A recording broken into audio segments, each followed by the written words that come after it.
මේ පොළොවේ වටිනාකම වැඩිපුරම කවුද හඳුනගෙන තියෙන්නේ? ඔයත් මමත් ජීවත් වෙන මේ ලක්දර කොතරම් වටිනවද? එහෙම නැත්නම් අපි මේ පය ගහලා ඉන්න පොළව කොයි තරම් වටිනවද කිව්වොත් ඒ වටිනාකම අපේ රටේ විතරක් නෙමෙයි ලෝකේ බොහෝ රටවල් වල මිනිස්සු කතා කරනවා. ඒ වටිනාකම කියවෙන තවත් එක්තරා සුන්දර ස්ථානයක් තමයි ලෝල් කඳුර වතුයාය. ඉතින් අද අපේ කතාව ලෝල් කඳුර වතුයාය ගැන.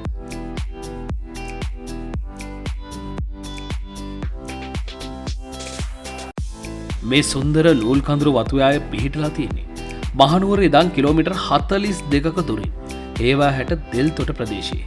සිලෝන් ටී ලොවට හඳුන්වා දෙන පළවෙනි වාණිජමය තේ වගාව වෙන්නේ මේ ලෝල් කඳුර වතුයාය. ලංකා තේවල උපන් ස්ථානය වගේම 1867 දී ස්කොට්ලන්ත ජාතික සර් ජේම්ස් ට්‍රේල විසින් ආරම්භ කරන ලද පළමු තේ වතුයාය ලෙස තමයි ඓතිහාසික වශයෙන් වැදගත් වෙන්නේ. තේ වගාව ආරම්භ කරන්න කලින් ඔහු කරන්නේ කෝපි වගාව. කෝපි වගාවට යම් කිසි ලෙඩක් හැදුන නිසාම ජේම්ස් ට්‍රේල ඔහු විසින්ම පර්යේෂණ කරලා මේ තේ පැලය ඉස්සල්ලාම මේ වතුයායේ හිටවනවා. 1867 දී ලූල් කඳුර වතුයායේ මේ තේ වගාව ආරම්භ කරනවා. අදටත් ඔයාලට ලූල් කඳුර වත්තට යනකොට සර් ජේම්ස් ට්‍රේලගේ කුටියේ එහෙම නැත්නම් ජේම්ස් ට්‍රේල බංගලාවේ උදුන දකින්න පුළුවන්. ඒ වගේම තමයි සර් ජේම්ස් ට්‍රේල පාවිච්චි කරපු ලිඳ ඔයාලට බලන්න පුළුවන්. උදැස්සන වගේම හවස් ජාමෙත් සර් ජේම්ස් ට්‍රේල අසිරිය නරඹපු ටේල සීට් එකත් බලා ගන්න පුළුවන්. තවත් ප්‍රසිද්ධ එක දෙයක් නම් තියෙනවා. කොණ්ඩගල ගර් පර්වතය. ඔබට ඒකත් දකින්න හැකියාව තියෙනවා. ඉතින් මේ කියන හැමදේම බලන්න නම් ඔයා ලූල් කඳුර වතුයායට එන්නම වෙනවා. ලූල් කඳුර වතුයාය වර්තමානයේ වන විට ජනතා වතු සංවර්ධන මණ්ඩලය යටතේ තමයි ක්‍රියාත්මක වෙන්නේ.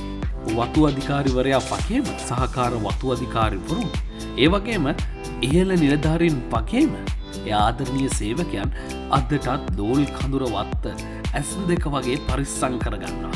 ඒ ඔයාට කවදා හරි දවසක මෙතෙන්ද ඇවිල්ලා බලලා යන්න ඕනෙම තැනක් ඉඳලා.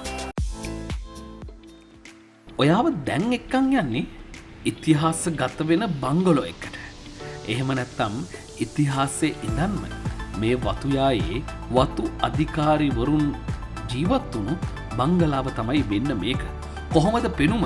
කාමර විශාල සංඛ්‍යාවක් මේ බංගලාව ඇතුලේ තියෙනවා. වර්තමානයේ වෙන විට ලූල් කඳුර වතුයායේ වතු අධිකාරිවරයා තමයි මේ බංගලාවේ ජීවත් වෙන්නේ.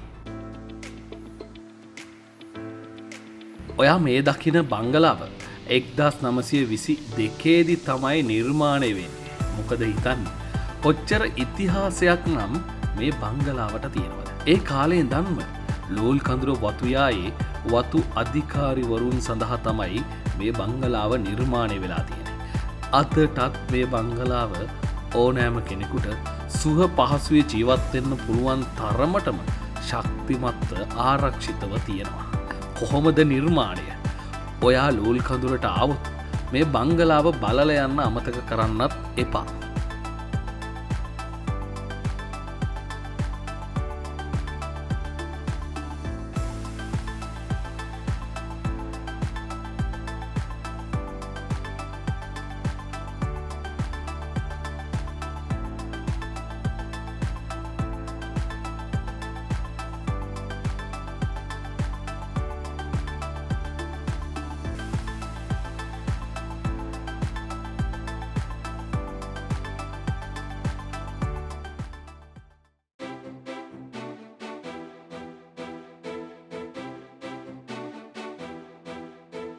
ඔයා මේ ඈතින් දකින්නේ කඳු කරේ යෝධයා. එහෙමත් නැත්තම් ලංකා ඉතිහාසයේ ඒ කාලේ තිබ්බ දිගින් විශාලතම තේ කර්මාන්ත ශාලාව. ලූල් කඳුර තේ කර්මාන්ත ශාලාව. 1923 දී තමයි මේක නිර්මාණය වෙන්නේ. මේ කර්මාන්ත ශාලාව ඇතුළට දැන් අපි ඔයාව එක් කරගෙන යනවා.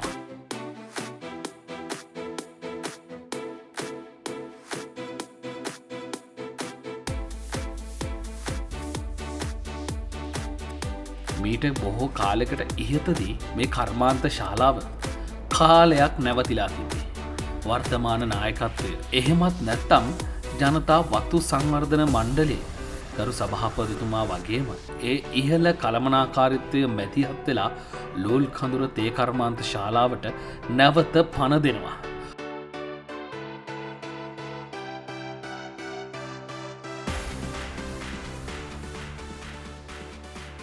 ඔයා මේ දකින්නේ නවීන තාක්ෂණය උපයෝගී කරගෙන දර පලන මැෂින් එක. මේ දර පලන්නේ මොකටද? ඔයා දන්නවා.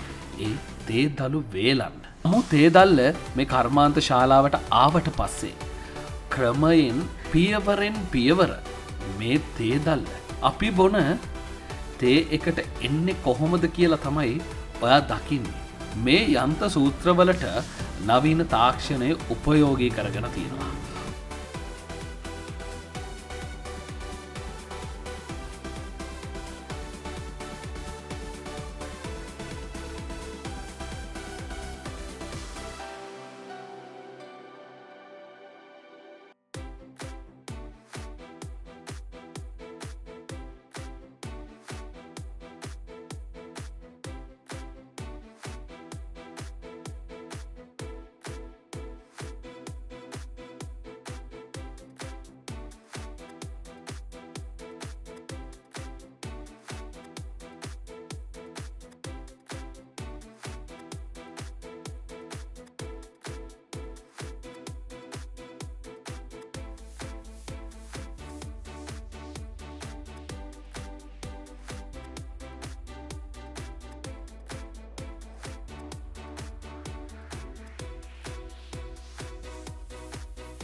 ඔබත් මමත් මේ ඉන්න තැන අද ලංකාවේ නම ලෝකයේ කතා කරන තැනට ගෙන යන්න සුවිශේෂී කාර්යභාරයක් කරපු තැනක් කිව්වොත් අපි නිවැරදි. ලෝල් කඳුර වතුයායේ පළමු තේ ගහ හැදුවට පස්සේ ලෝකයේ බොහෝ රටවල් සිලෝන් ටී කියන නමට පුදුම විදිහට ආදරය කරන්න පටන් ගත්තා. අදටත් ලංකාවට එන සෑම විදේශිකයෙක්ම සිලෝන් ටී කියන නමට බොහෝ ආදරය කරනවා වගේම ප්‍රිය කරනවා. ඉතින් මේ සිලෝන් ටී කියන නවත් එක්ක බැඳුණු කතා බොහොමයක් තියෙනවා. ලෝල් කඳුර වතුයාය මෙතරම් ප්‍රසිද්ධ සහ සංචාරකයන්ගේ ආකර්ෂණය දිනාගත්ත තැනක් වෙන්නේ ඒ නිසා. ඒ වගේම තමයි දැන් ලෝල් කඳුර වතුයායට එන ඕනම කෙනෙකුට නිදහස්සේ නිවාඩු පාඩුව ගත කරන්න තැනකුත් ලෝල් කඳුර වතුයායට සමීපවම නිර්මාණය කරලා තියෙනවා. එතන අපි ආරාධනා කරනවා ලෝල් කඳුර වතුයාය බලන්න යන්න එන්න. මේ ලංකාවේ ඔබෙත් මගෙත් සම්පත. මේ සම්පත රකිනවා වගේම මේ ගැන ලෝකයට කතා කරලා කියන්න අමතක කරන්න එපා.